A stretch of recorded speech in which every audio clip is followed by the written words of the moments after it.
अनोखा दूल्हा। बेटियों में सबसे लाडली थी तो सबसे छोटी कविता। कविता सांवली रंगत वाली व स्वभाव की तेज थी। उसकी पढ़ने में अधिक रुचि न थी, इसलिए उन्हें इंटर तक ही पढ़ाई की, पर वह दिमाग की बहुत तेज थी।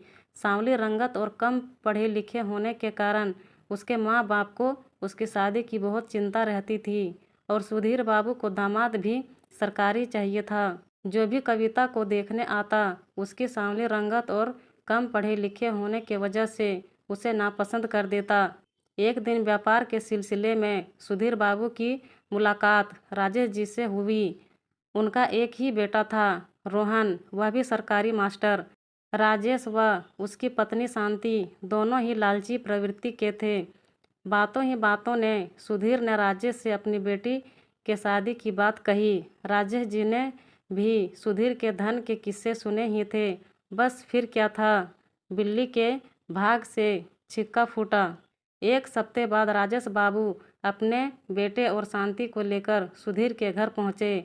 लड़की तो उन्हें कुछ खास पसंद ना थी, फिर भी आई लक्ष्मी को वह हाथ से जाने नहीं देना चाहते थे। यह मेरी आखिरी बेटी है ब्याह करने को, मैं तो बस इसी पैसे से तोल दूंगा, सुधीर बाबू ने बातों ही बातों में कहा। बस फिर क्या था, शादी तो पक्की होनी ही थी। रोहन का भी अपना कोई विचार ना था, जो उसके माँ बाप कहते वह उसे मान लेता। घर पहुँचते ही शांति देवी ने पंडित जी को मुहूर्त निकलवाने के लिए बुलाया और कुंडली भी मिलवाई। पर यह क्या, लड़की की कुंडली में तो दोष था, वह मांगलिक थी। अब तो शांति देवी और राजेश जी के अरमानों पर घड़ों पानी फिर गया। आती हुई लक्ष्मी जाते हुए दिखाई देने लगी। पंडित जी कुछ तो उपाय होगा। राजेश जी पंडित जी को दक्षिणा देते हुए पूछने लगे। हाँ हाँ, क्यों नहीं, अभी बताता हूँ, पंडित जी ने दक्षिणा जेब में रखते हुए जवाब दिया। अगर लड़की का विवाह लड़के से पहले किसी कुत्ते से करा दिया जाए तो सारा दोष खत्म हो जाएगा। जो भी आँच आएगी उस कुत्ते पर आएगी। बस फिर क्या था, शांति देवी ने उपाय सुनते ही सारा हाल कविता की माँ से कह दिया। कुत्ते से शादी। कविता की माँ और कविता दोनों इस बात के लिए तैयार ना थे।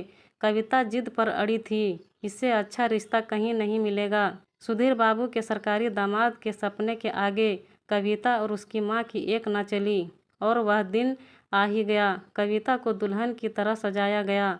कविता मन ही मन बहुत दुखी थी। राजेश बाबू और शांति देवी अपने घर से कुत्ते की बारात लेकर कविता के यहाँ पहुँचे। कविता राजेश बाबू के लालच को भांप चुकी थी। उसने उन्हें सबक सिखाने की ठानी। कुत्ते को कविता के बगल बिठाया गया और पंडित जी मंत्र उच्चारण करने लगे।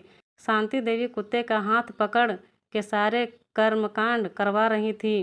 विवाह संपन्न हुआ। खड़े होकर बड़ों का आशीर्वाद ले ले।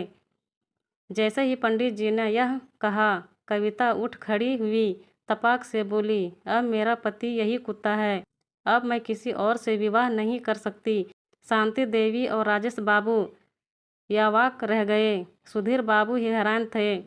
मैं ऐसे घर में शादी नहीं कर सकती जो दहेज के लालच में कुछ भी कर सकते हैं। कविता की इस हालत की जिम्मेदार न केवल राजेश बाबू और शांति देवी थी, बल्कि उसके पिता भी उतने ही जिम्मेदार थे। अंधविश्वास और सरकारी दामाद की इच्छा आज भी हमारे समाज में व्यापक है, जिनकी वजह से कविता जैसी ना जाने कितनी बेटियों को अपमानित होना पड़ता है।